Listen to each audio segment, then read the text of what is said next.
Thank you. Andrew, it might be a brilliant time for you to come in. So everybody here who's Greek will know that the origins of the word pharmacy, pharmacology, is this beautiful, beautiful, actually very early, as you say, Gregory, a word that appears in Linear B, so right the way back in the Bronze Age, the Mycenaean civilization, as pharmaka or pharmakon, and it means useful little things. And isn't that interesting? So it doesn't necessarily mean drugs or herbs, it's useful little things. So Andrew, what are you discovering in your brilliant new unit at Yale that can throw light on the extent of this? Because as Robert says, we all know that the ancients used mind-altering drugs. That actually isn't in dispute. But what are you finding out about the extent of it and the precise nature of that use? Since I'm keenly aware that we're keeping over 100 people from lunch, how about if, is this a good time to roll the video? Yeah, yes, please. So this is a brilliant video made by, I want to point out Chris Renton. He's somewhere back there. He's the director of comms for the Yale Peabody Museum. And this is what we just did several months ago. Many of you are asking, what are we doing on the ground, right? And this is a perfect example of what happened right near Delphi in Southern Focus.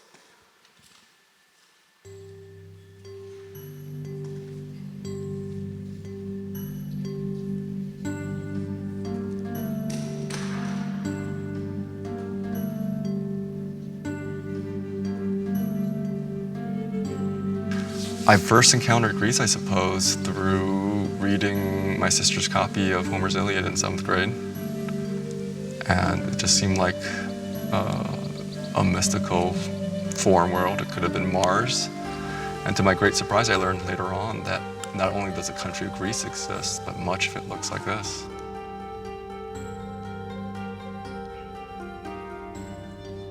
Greece has this multifaceted allure. I mean, you walk around here, you can smell the antiquity, you can feel it. You hear the birds, and you imagine those are the birds that, Greek philosophers and scientists were hearing. It's a culture that accomplished so much. It's a time capsule.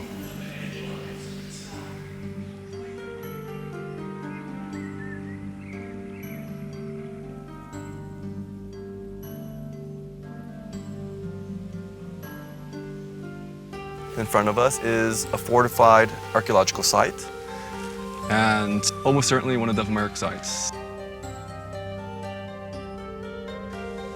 It's connected directly to the highway of its time, which is the Corinthian Gulf. It's direct access to the western part of Greece. It opens up towards the Ionian Sea, the Tyrrhenian Sea, right to Italy and beyond. So we're in uncharted territory here. Who knows how far it goes?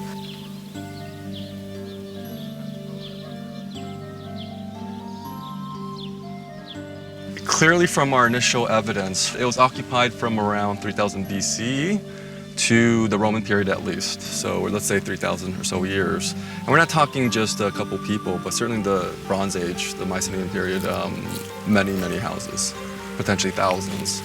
Now, as the first surveyors and excavators of the site, it gives us a chance with our modern outlook in technology and science to study this site in a way never done before.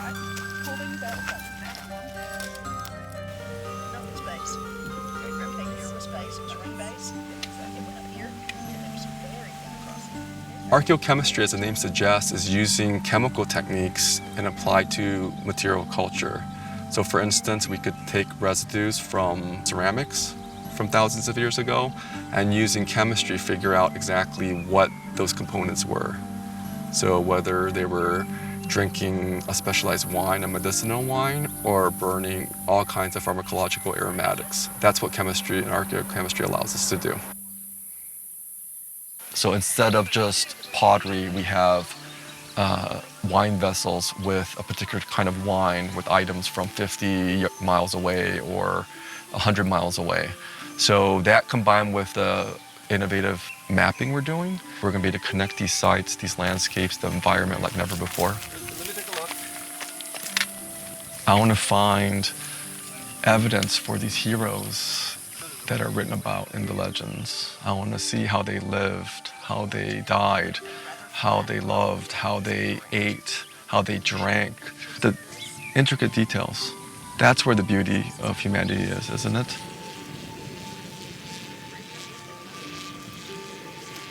Like most archaeological projects, we're starting with the big picture. In the present day, that means using UAVs, unmanned aerial vehicles. So what that allows us to do with great sophistication is map where everything is on the site. And concurrently, we study the artifacts. So we go from the great macro view to the microscopic view. That's where things like archaeochemistry come in. Archaeochemistry serves as a doorway to so many other means of investigation. It points the way to say, maybe we should look more at this plant. Maybe we should actually look more at the environment. My approach, in particular using archaeochemistry, would really be able to make a much more definitive answer to that question of the relationship between urban centers, between peoples, between their landscapes. So that's why field work needs to be done. We're working closely with collaborators as full partners, not just as incidental contributors. Dr. Yannis Leritsis, the Dean of Sciences for the European Academy of Science and Arts, Dr. Nikos Zacharias, who is the Professor and Dean of Humanities at the University of Peloponnese, and our colleagues at the local archaeological authority, the FARIA, Evi Sota, who is the archaeologist and our representative, and Alexandra Harami, who is the E4 in charge of the entire region. Working with local collaborators really gives us new insight because, of course, this is their land. They have an invested interest in it. And of course, we have this wonderful team from the United States. Ian Roy from Brandeis University. He's here to actually fly a drone, unmanned aerial vehicle, to document this entire region and cover ground that we just couldn't have never done in the past. Savannah Bishop, who's a PhD student at Koç University in Istanbul, she is our assistant storage facility manager. Dr. Cheryl Floyd is our senior ceramicist. She's one of a couple dozen people in the world that could identify the hundreds and thousands of pieces of pottery you're going to find on the ground there. So we have here our first Yale student, Michael Gold.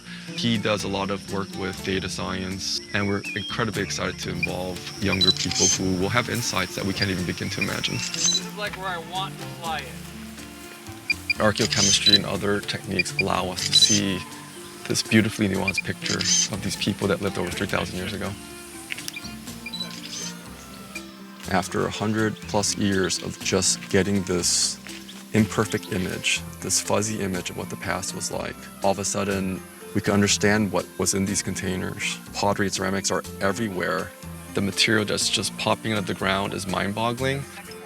They're little clues, vital clues. This is where they made aromatics. This is where they ate. This is where they performed rituals next to the cemetery.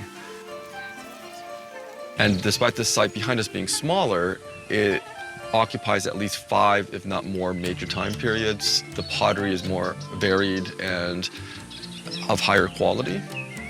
We're getting all kinds of impressive metals. We recently found a bronze pin. Pottery of all kinds, beautifully decorated, and all kinds of other things that you wouldn't find again in a very insulated village. These are items of really a cosmopolitan city.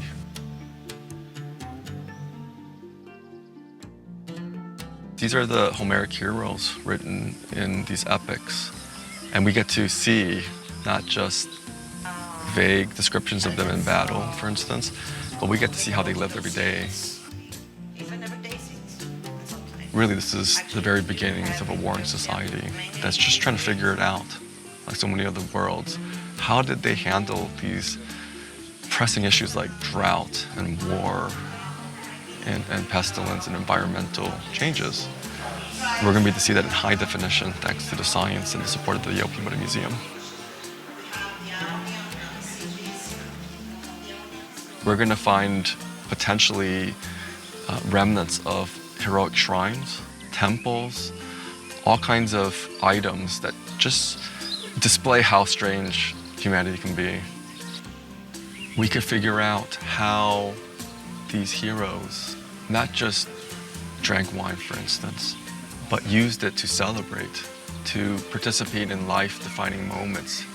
And what we're going to find is absolutely going to surprise us, I guarantee it.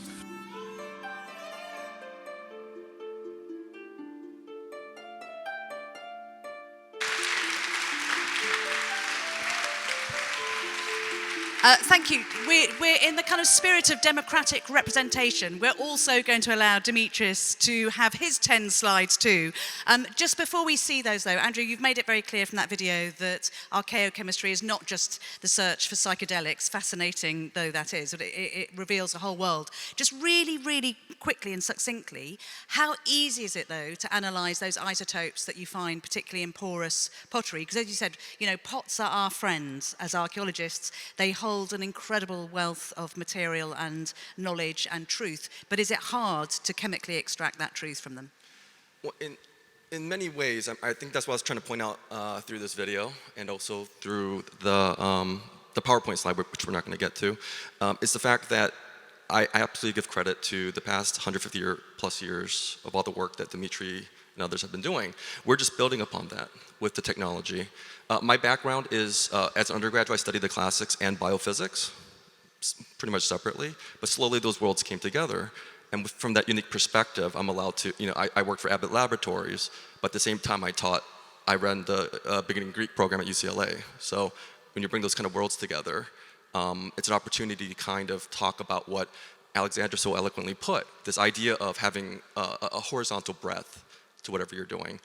Also to that, I also bring a vertical integration where rather than handing something off from an archaeologist to a chemist, I'm there from the beginning, from the ground, as a trained archaeologist, shepherding it all the way to the instruments. So getting to what you're saying, it's basically, the data is out there, has been collected.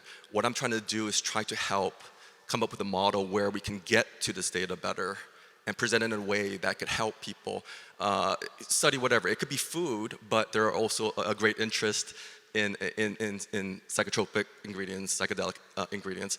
Whatever we're going to call in the modern day, the fact of the matter is these organic compounds existed thousands of years ago. So as we come up with a bigger picture of not sampling one vessel, 5 vessels, but thousands of them, I'm convinced that's what I mean by we're going to find amazing things, because once you present a much bigger picture, then we can communicate with these wonderful excavators who are working so hard year to year, and then start communicating and developing this world together. How many slides do you have in your PowerPoint? Do you have 10? How many? Something in that range. I could be very quick. Okay, can you be really quick? And Sure. And we'll see it. And just as you're promise. getting that PowerPoint up, I think it's very interesting for all of us. There's a terrible danger of sensationalizing archaeology and history as we know. It's fantastic for us to communicate it to a mass audience, but there's a huge danger of it becoming ever more escalatingly sensational, because the simple is often extraordinary. But can I ask you, what is the most surprising thing that you've discovered from your research so far? Oh, I mean, that's in the slides, so can I answer with the slides maybe? Pop them up. Yeah, great. Okay. Okay, let's move this through so we can give you time, Dimitri. Let's do this. So if anyone forgets anything I've said today, basically what I want everyone to know is that organics were central to ancient societies, but they're now largely invisible. That's in essence what I do, make the invisible visible. So how do we overcome this? Through archaeochemistry. Just very simply, I can sum this up in 2 seconds. Basically, we know about these organics. They don't exist in macroscopic form, but the brilliant part is they embed themselves superbly in ceramics for various reasons that you don't want to know about, like calcitic inclusions and things like that. So the brilliant part is we can get to the organic residues. So we have to somehow get from the residues that survive brilliantly and bring that back to the organic compounds, and then eventually to the more macroscopic, things like ergot that people are interested in today. So that's what we're trying to do, but also at the same time, we're trying to build a system. Rather than just also producing data, I always, when I promised the deans at Yale, I said, I basically want to do this for, I've been doing this for 20 years, I'll maybe do it for another 20 years.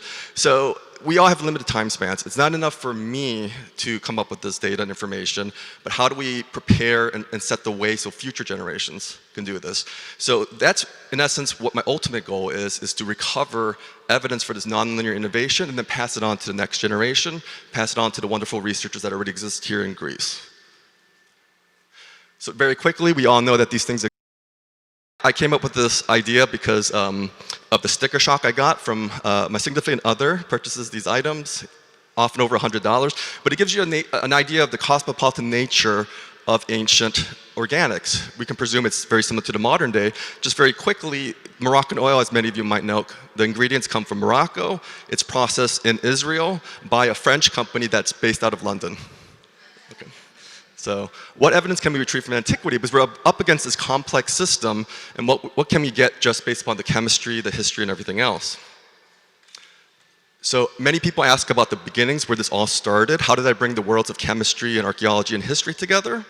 It started with my dissertation work almost exactly 20 years ago. And this goes back to your brilliant question. What's the most surprising thing I found? One thing was, during my dissertation, we found this vat room, and everyone said to me, it's a wine vat, just move on. What I noticed here eventually, as archaeologists can tell you, we often don't know what we're up against because this is many months, if not years later, after conservation has taken place. So we have to often guess what these spaces are. But in the process of doing it, it's very difficult to say where should we devote our energies, right? Because we don't see a clear picture. Everyone told me to move on, but I looked at, for various reasons, I decided to focus on this room. I fully expected to find tartaric acid, cyanuric acid, and things like that. But very quickly, the first lesson I learned is you got to let the science speak. Right? And this is something we desperately need. So right off the bat, we see here these ingredients, again, esoteric chemistry. These are markers not for wine, but for what scholars for 100 years knew from linear B tablets, what they called perfumed oils. So linear B experts love it when I prove their interpretation from 100 years ago, but what they don't like about it then is I come back and say, maybe perfumed oil is not the best definition of what this actually is. Because yes, there are markers for aromatics, so on and so forth. But I want to quickly point to this ingredient. So yes, it could be perfumes. So we have this modern notion of something more cosmetic. But this was the first mystery I found. Because ferulic acid, it doesn't occur really in more cosmetic, aromatic commodities. Many of us know it from giant fennel, which is very culinary. So that was a huge mystery. And this is also when I knew that you couldn't just rely on chemistry, you also had to rely on ancient history, on Greek, and so on and so forth. In fact, ferulic acid occurs in high quantities in the Asafoetida genus, which is anything really but cosmetic. I dug a little bit deeper, and what I realized is that there's a major clue. One of the most famous ferula plants from antiquity is silphium. And ancient authors are very coy about it, but in some, it's almost certainly the most powerful abortive agent in human history, which is why it was somewhat taboo, and they didn't reference it too much. But that started getting me thinking, this could simply be called a perfumery. But it's clear that the way that the ancients thought about these things was much more sophisticated. They had categories that were much different from the way we categorize things, and we have to keep an open mind. So, lest you think I'm crazy, once again, you gotta use all bits of evidence. Next door to the house, where the so-called perfumed factory was, there are these seals, contemporary seals, they are silphium seeds. So you gotta look at all the evidence. So going to how we tackle this now. So this is a question I've been asked for the last several days. What are we gonna do to better utilize this data? So make a long story short, thanks to the support of various people, including Brian, we just started last year the Yale Ancient Pharmacology program. And again, what's important about it, very quickly, is involving young people who are the future. And I'm very adamant about this because as a Gen Xer who's kind of grown up in the old ways of a big dig and now the new ways, what's the future hold? So of all these brilliant students, one of them interned at CERN, one of them interned at the London School of Economics. They don't really have a future in archaeology, yet they have these brilliant ideas. Most of these people are first or second year university students, but we have them for several years on loan, and they're already making these brilliant discoveries that we just couldn't without those kind of minds. So I quickly want to point out this idea of transdisciplinarity, working amongst the disciplines, but also this integration where they all talk to each other. The example I want to quickly give is that the CEO of Ford Motor Company recently said they're in major trouble because traditionally in auto companies, what they do is they outsource every component. Every single one of them has different software. So the engine or the motor can't talk to the radio system, can't talk to so on and so forth. What we're trying to do here is simply letting the chemistry be able to seamlessly talk, have all the same software. in essence. The first, as far as we can tell, the first purpose-built lab, specific for ancient pharmacology. So we're not borrowing instruments, we're not trying to rely on different settings, but we could tweak this exactly the way we want to. Because of this integration, at the Peabody Museum, we have a herbarium right down the road. So there are plants from Greece, and we're also collecting plants from Greece here as part of our study. A very holistic study from beginning to end. And to intersect with, again, the ancient world, for those who don't know this, this is similar to what Brian and I talk about all the time. What has been overlooked over the past centuries? This is the closest thing we have to probably, as my kids love, like a Harry Potter potions manual. And hardly anyone knows it exists. Look it up. We don't have time today, but you can see very quickly here how remarkable this document is. It's the De Materia Medica by Dioscorides. If you look here in the middle, that is the original text. If you see all the other handwriting around it, for 1,000 years this was used in the Imperial Hospital in Constantinople by medical practitioners writing all kinds of interesting notes. So we're going to find clues about all the ingredients that many of you are interested in. There's a good chance it's going to be in this document that's hardly been studied. Thankfully, we have a copy of it in the Medical Historical Library at Yale, which my students are now studying. And then to end what the video just my brilliant colleagues put together.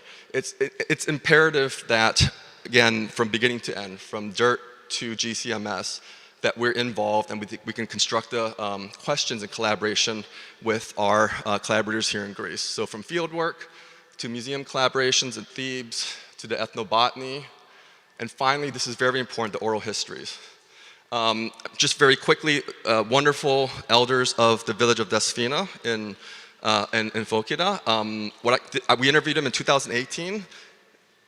We were so excited. We were just starting and said, next year, we're going to do all kinds of incredible things. All three of them passed away, right? So there is a time press here. So thankfully, the grandson of the wonderful lady in the middle, we found him. And he said to us, I'm the last of the ones who have, in this region, have been trained in finding hellebore. We have 6 versions of hellebore. Like it's the stuff that's coming straight out of the Vienna Dioscorides. So it takes a lot of work, a lot of collaborations, talking to archaeologists on the ground and trying to figure out how best to do this. It is very much, I believe, a new chapter, taking my 20 years of experience working in archaeology in Greece, but then also thinking about how else we can go into the future. So I'll leave it at that and say, this is the million-dollar question, what are the future discoveries? With this infrastructure set up, with the collaboration of wonderful people, as everyone in here is, the future is brighter than ever before. Thank you. Brilliant. Thank you. Thank you so much. Thank you. Fascinating. Maybe we can come back next year and discover some of those future discoveries. Alexandra says yes. So Dimitris, you have the floor. Hello. I will briefly discuss some slides I prepared in connection with Andrew's work and presentation.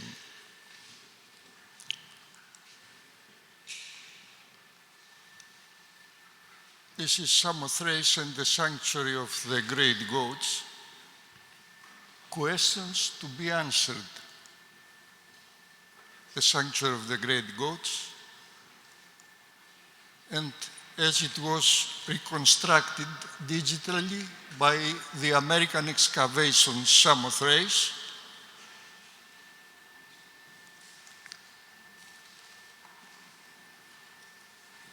so far, archaeological work, excavation, being carried since 1854, with intervals, of course, revealed almost the totality of the archaeological site, and the sequence of the monuments was fully established, as well as the architectural character and details of the buildings. However, there is a great difficulty in reconstructing the procedure of initiation there and the function of the specific buildings. The initiation, as Plutarch describes here, was an experience approaching death. And this condition of the initiates could be explained with the consuming of wine and substances from the flora of the island. Yeah. Put your mic a bit further up. That's it. According to the latest interpretation, Just hold it a bit closer to your mouth.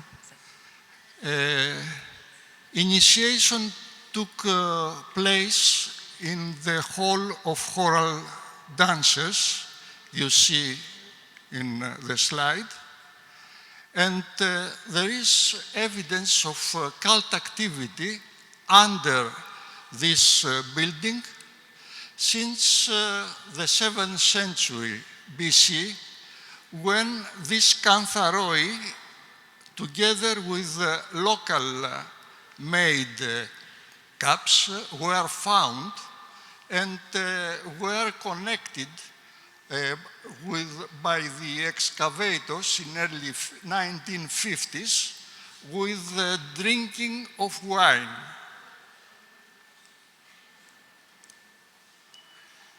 Apart this building, the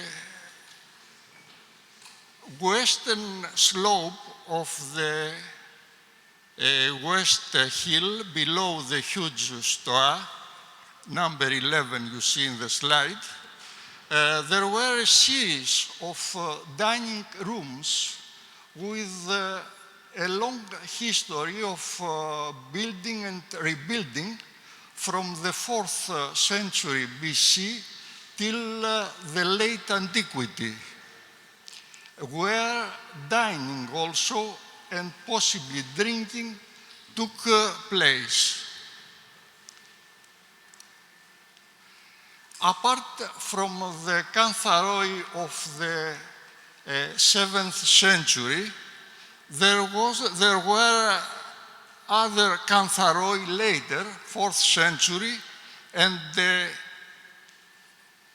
so-called conical bowls used from the middle of the 3rd century and used probably for drinking and eating.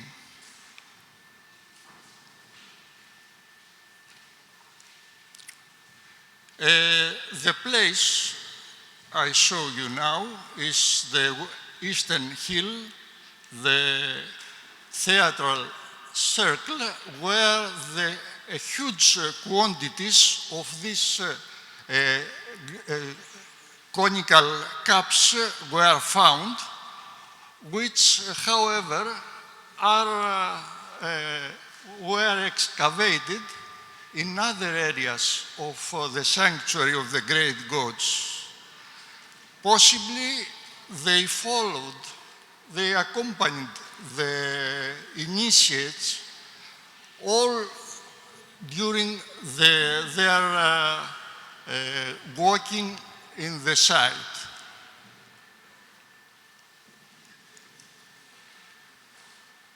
The archaeochemistry presented to us by Andrew could contribute to investigate the possibly residual remains in these cantharoi and conical cups and reveal something of the mystery of Samothrace. Thank you. Thank you so much. Thank you, Dimitris. Fascinating. Absolutely fascinating. I think we might suggest that the questions we have outside over lunch, because although I fear there's going to be a kind of mass fainting event here in the room, everybody's leaving. That was so extraordinary to see.